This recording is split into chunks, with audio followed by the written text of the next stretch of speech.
let's just give a little nice and warm welcome. They didn't want a big fanfare, but just a warm welcome and a round of applause for our bridal party and our beautiful bride and groom, Mr. and Mrs. Francis.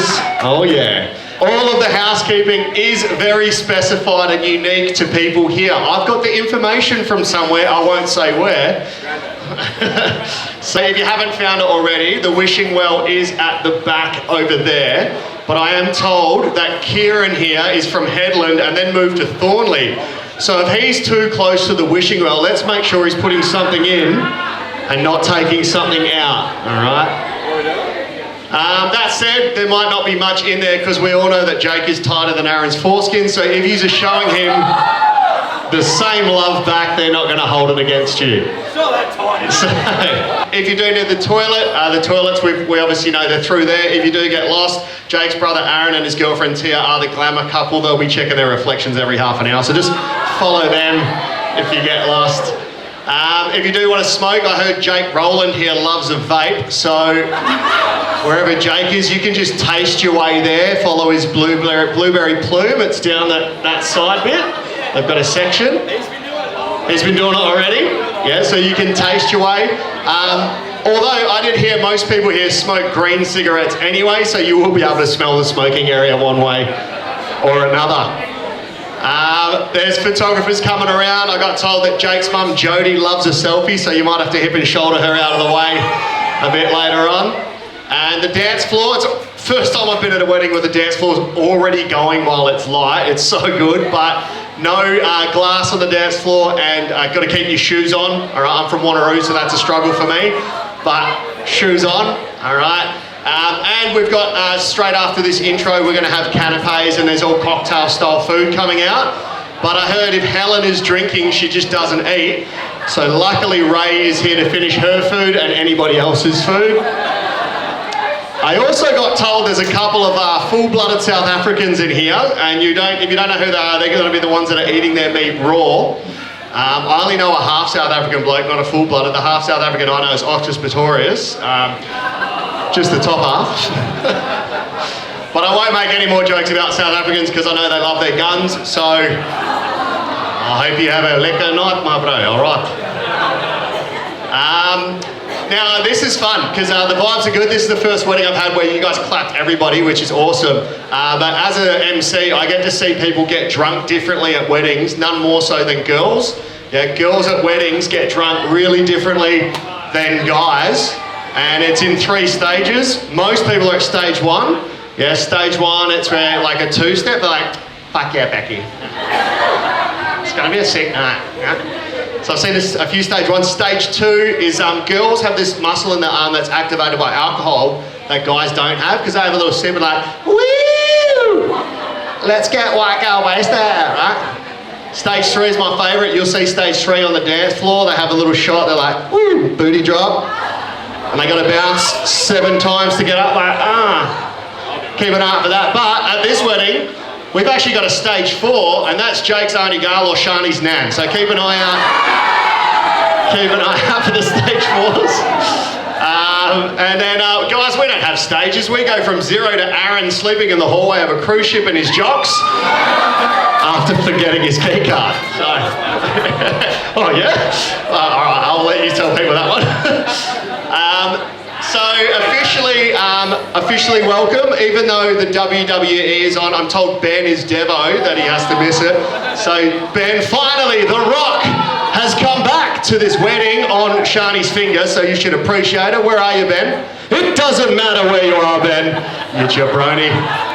So that's a specific reference for him, yeah. So, something different that I do. You've got the support team with them the whole day, but people don't really know our bridal party. So I want to introduce our bridal party one by one so you guys can get to know them. So the first person we need to mention is Aaron. So Aaron, pop your hand up. Yeah, there's Aaron. I'm told I can't make him laugh too much because of the hemorrhoids, so we got to... But a massive congratulations to Aaron for starting actual work after living out of his parents' pocket. That's from them. His original FIFO His original FIFO was father's money in, father's money out, but now it's actual FIFO. As a recovering germaphobe, they've got lots of nice stuff about you as well. As a recovering germaphobe, you're going to love being on site with WA's most hygienic workforce in the red dirt. But with Rio Tinto's track record, they might just blow up any ancient microbes before you get there, so you don't have to worry. But that said, Jake and Shani said you are an absolute legend. They love you loads, and even though you're Jake's brother, you're also one of their best mates as well. So can we have a massive shout out for Aaron? Second one is Jacob, the best man. All right.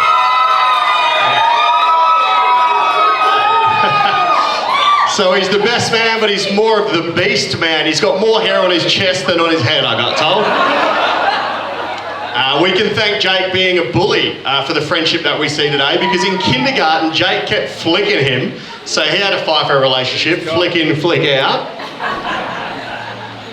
And Jake and Shani are absolutely stoked to be able to give you the flick now, because when you met Steph, you can finally stop third wheeling them. But you are due a third yourself with a baby on the way, guys, and they think you're going to be an amazing father, so a massive congrats to you. Our last person is James, right? James, right here. Yeah. You're like James Bond over there, yeah. He's the third FIFO worker, but he is a physio, so maybe it's fingers in, fingers out. That was pretty good. Yeah, I'm cured of being straight. No. So, but you know, maybe fingers in, fingers out. That's probably what led to Jacobs getting Steph pregnant in the first place. So, as a physio, it's fascia in, fascia out, but I just experienced something even better than that. I'm told he's a Bombers supporter. Yeah. And being a physio, at least we know who we can get a few peptides off later. His team haven't won a final in 19 years. Jacob's sister Sienna has been alive the same amount of time and never seen the Bombers win a final. So if you see James smashing back the bevies tonight, we know why, all right? But they did say you're the best physio in the family and the best looking, so congratulations. What the fuck? Oh, sorry, bro, sorry. Take it up with the bride and groom. Then we've got the girls, so Emma, pop your hand up. Emma went to school with Shani. She's engaged to a gym bro. If you're not sure who that is, he was the guy writing notes in his phone when I mentioned James and peptides. She's told these guys what her job is a million times, but they still don't get it. Apparently she's a scientist that looks at biopsies, so she's the first person I've met that can legitimately say it's not a tumour. So I think that's pretty cool. She's building a house out in Byford, which is a great business networking decision, because being 15 minutes from Kwinana and Casuarina, you can compare notes with all the other chemical scientists in the area as well. But they love you dearly and say that you are the kindest person ever, who will literally give you the shirt off her back or shoes off her feet, which she's actually done for Shani before, so let's give her a massive round of applause. Then we've got Lisa, so mate of honor Lisa. Woo!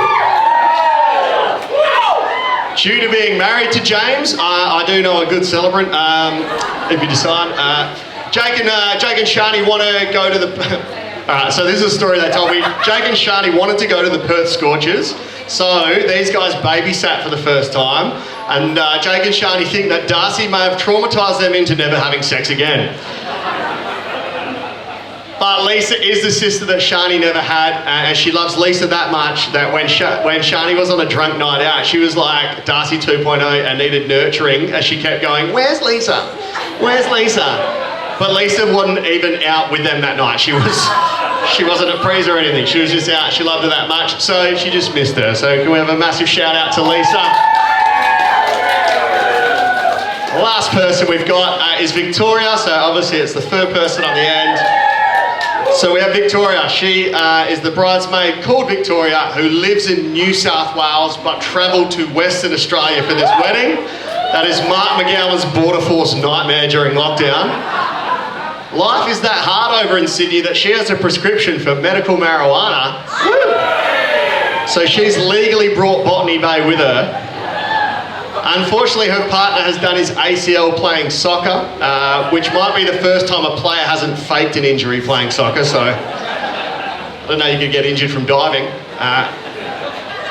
At least Victoria can guarantee he's going to have a pain-free recovery from her prescription, and I reckon James could put a pep back in his step as well.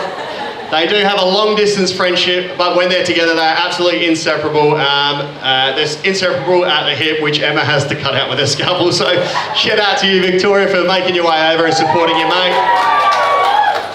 And last of all, can we just give all the bridesmaids and groomsmen another big round of applause for being good sports? And obviously, you mean a lot to these guys. They had a lot of nice words to say as well. Before we